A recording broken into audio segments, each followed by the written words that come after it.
नमस्कार दोस्तों। OCN network में आपका स्वागत है। तमिलनाडु से एक ऐसी खबर आ रही है जिस पर बवाल होना लगभग तय है, क्योंकि राज्यपाल आर एन रवि ने एक तरफा फैसला लेते हुए वी सेंथिल बालाजी को मंत्री पद से बर्खास्त कर दिया है। बालाजी कौन है? बालाजी वहाँ के मुख्यमंत्री M.K. स्टालिन के मुंह लगे हैं, बहुत करीबी हैं। वो बहुत महत्वपूर्ण मंत्रालयों के मंत्री रहे हैं। उनको पिछले दिनों गिरफ्तार किया गया था और जब गिरफ्तारी हुई थी तो उन्होंने रोना धोना शुरू कर दिया था। साथ ही सीने में दर्द उठने की बात भी कही थी। लिहाजा उनको अस्पताल ले जाया गया, वहाँ आईसीयू में रखा गया। कहा गया कि साहब इनके हार्ट में प्रॉब्लम है और ऑपरेशन भी किया जा सकता है, सर्जरी भी की जा सकती है। वी सेंथिल उसी समय से चर्चा में रहे हैं जब 2014-15 में उन पर आरोप लगे थे कि नौकरियों में उन्होंने जम कर के पैसा कूटा है। उसी मामले की जांच पड़ताल चल रही थी। जांच हालांकि लंबे समय तक चली, लेकिन उसके बाद उनकी गिरफ्तारी की नौबत आ गई और जाहिर है इसे ना तो सेंथिल के बालाजी के जो समर्थक हैं उन्होंने पसंद किया और ना ही मुख्यमंत्री M.K. स्टालिन और उनके सहयोगियों के गले के नीचे से ये बात उतरी। वो उसी तरीके से मंत्री बना करके रखे गए जैसे अतीत में हमने देखा कि महाराष्ट्र में नवाब मलिक को जेल में रहते हुए भी उद्धव ठाकरे सरकार ने मंत्री बनाए रखा।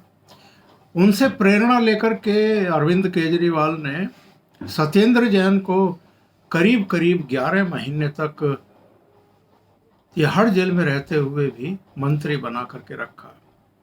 वो तो जब उनके दूसरे मंत्री बल्कि उप मुख्यमंत्री मनीष सिसोदिया गिरफ्तार हुए तो उसके बाद फिर ये शायद ये सोचते हुए कि अब थोड़ी बदनामी ज़्यादा होगी। बदनामी का भी मामला इतना नहीं था। उन्होंने सोचा कि दो दो मंत्री अगर जेल में चले गए हैं और उनको मैं मंत्री बनाए रखूँगा तो बाहर काम कौन करेगा, इसलिए दोनों से इस्तीफे लिए गए। लेकिन यहाँ तमिलनाडु में वी सेंथिल बालाजी गिरफ्तार किए गए थे 14 जून को और अब राज्यपाल ने ये फैसला किया कि उनको मंत्री पद से बर्खास्त कर दिया जाए। चीफ मिनिस्टर कह रहे हैं कि राज्यपाल को तो किसी कैबिनेट मंत्री को बर्खास्त करने का अधिकार ही नहीं है और हम इसे हाई कोर्ट में चैलेंज करेंगे, हाई कोर्ट में इसके खिलाफ याचिका दाखिल करेंगे। हाई कोर्ट और सुप्रीम कोर्ट इस मामले में क्या फैसला लेते हैं ये तो भविष्य के गर्भ में छिपा है, लेकिन राज्यपाल ने क्या कहा है उनको बर्खास्त करते हुए उस पर गौर करना जरूरी है। उन्होंने कहा है कि वो गवाहों को प्रभावित करने की कोशिश कर रहे हैं मंत्री पद पर रहते हुए, इसलिए उनका मंत्री पद से इस्तीफा लिया जाना चाहिए था, उनको हटाया जाना चाहिए था।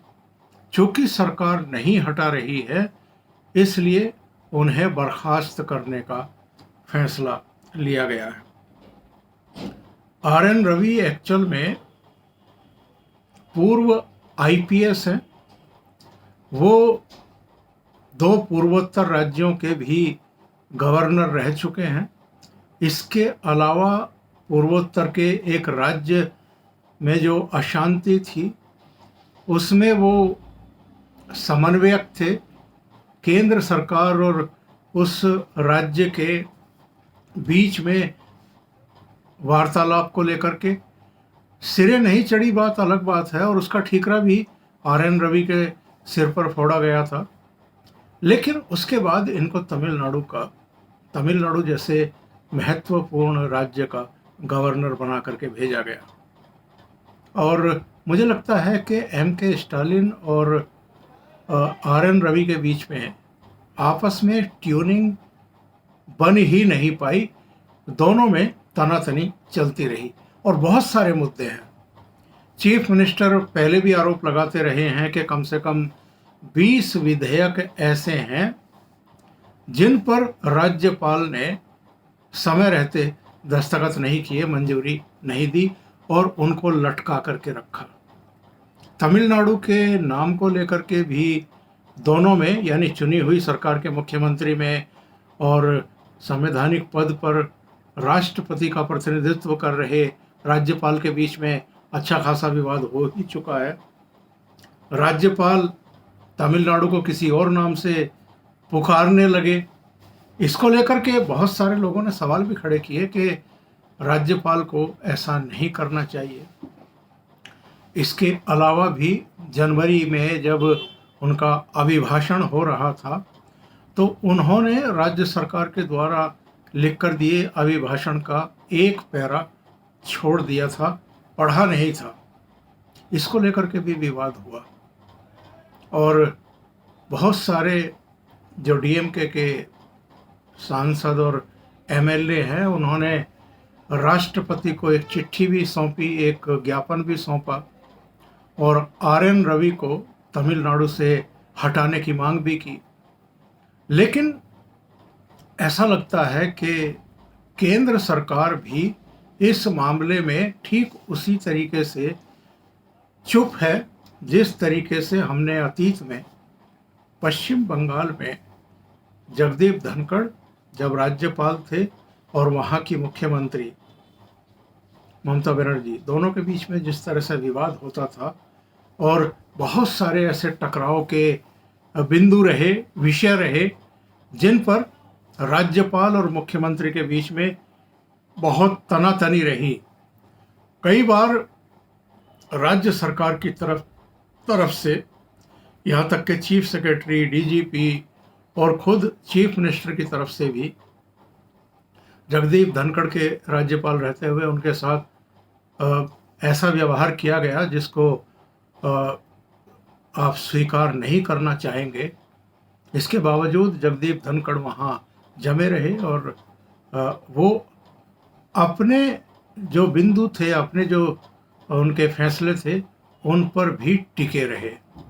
बाद में वो उपराष्ट्रपति बने और यहाँ अब तमिलनाडु बड़ा राज्य है और जिस तरह के हालात गवर्नर और चुनी हुई सरकार के बीच में उत्पन्न हो गए हैं, निश्चित रूप से उस पर अब सबकी नज़र है। ये चिंताजनक स्थिति तो है, पर जो V सेंथिल बालाजी को बर्खास्त करने का फैसला लिया है राज्यपाल ने, इसको लेकर के एक चर्चा अब चल निकली है।